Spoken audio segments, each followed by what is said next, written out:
Hello, Meoni here, and welcome back to another video for Final Fantasy XIV. Now, I would be more excited to read this stuff out, but unfortunately we've got some pretty bad news, or at least it looks like bad news.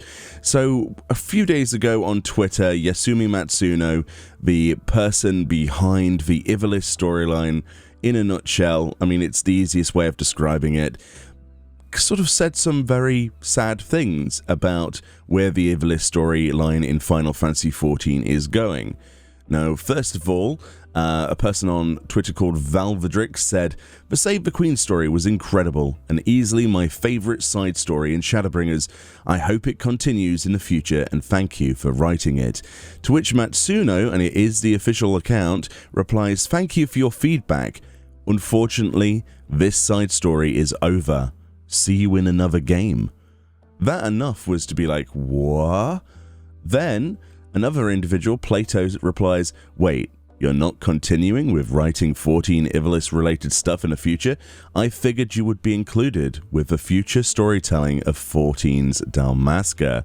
To which Matsuno replies, "Unfortunately, that plan has disappeared. Thank you." So that was the first set of sort of, well, damning evidence that that's the end.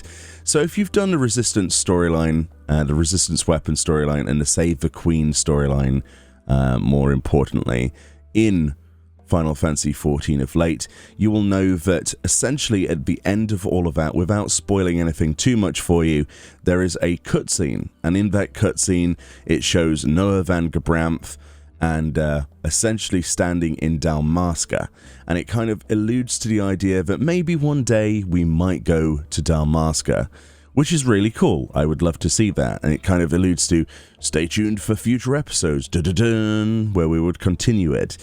However, unfortunately, if you read the field note for Noah van Gebranth, which is the last field note you acquire in the game, without spoiling anything, it will kind of end that for you immediately. So if you're like me and you finished all of a storyline, you saw that cutscene and you were excited, and then suddenly you read that field note in particular, you were like, wait, is this field note for real? Is this actually the end of the storyline? And now we have confirmation that they have cut this short, seemingly, and now the Ivalice storyline ends with a field note.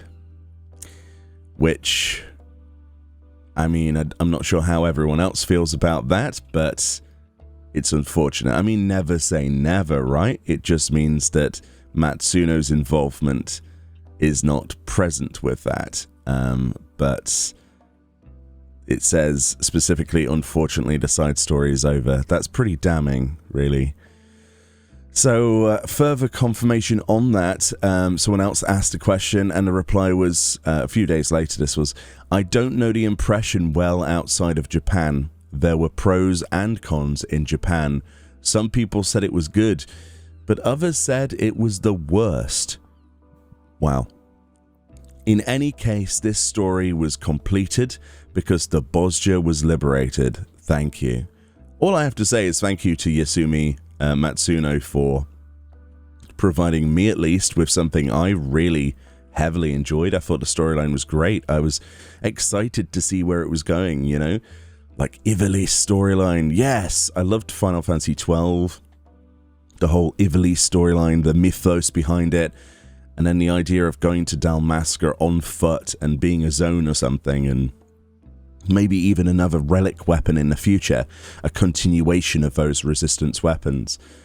But alas, that is the end of that series. So you might be wondering what happened to some of the characters involved in that, which is why I'm not reading out the field note for you. But if you do want to know, collect the final field note on Noah van Gebranth, and it literally explains where most of those characters go. And it's very George R.R. Martin in the way that they deal with a lot of those characters. And it's quite depressing, actually. Quite depressing. It all happens off screen. So there we go. An epic storyline that started with such promise and beauty. And we had Royal City of Rabanastre, and we had great characters involved in that. We had Auburn Monastery, you know, and all of that stuff. And then at the end of it, it finishes with a whimper in a field note that most people probably won't read, because not everybody reads the stuff on the Lore Collections panel. Let me know what you think about this below, if you're a little bit annoyed at this, or if you enjoyed the Ivalice story, or if you indeed, like Matsuno says, thought it was the worst, which I don't think so. I think it was fantastic. So, you know, it's obvious that there are many things and many reasons that could be behind this decision from Square Enix, and probably most notably, I would imagine that they want to be a completely new set of storylines for Endwalker and beyond, but it's very strange to me. Let me know what you think below, and I'll see you all next time.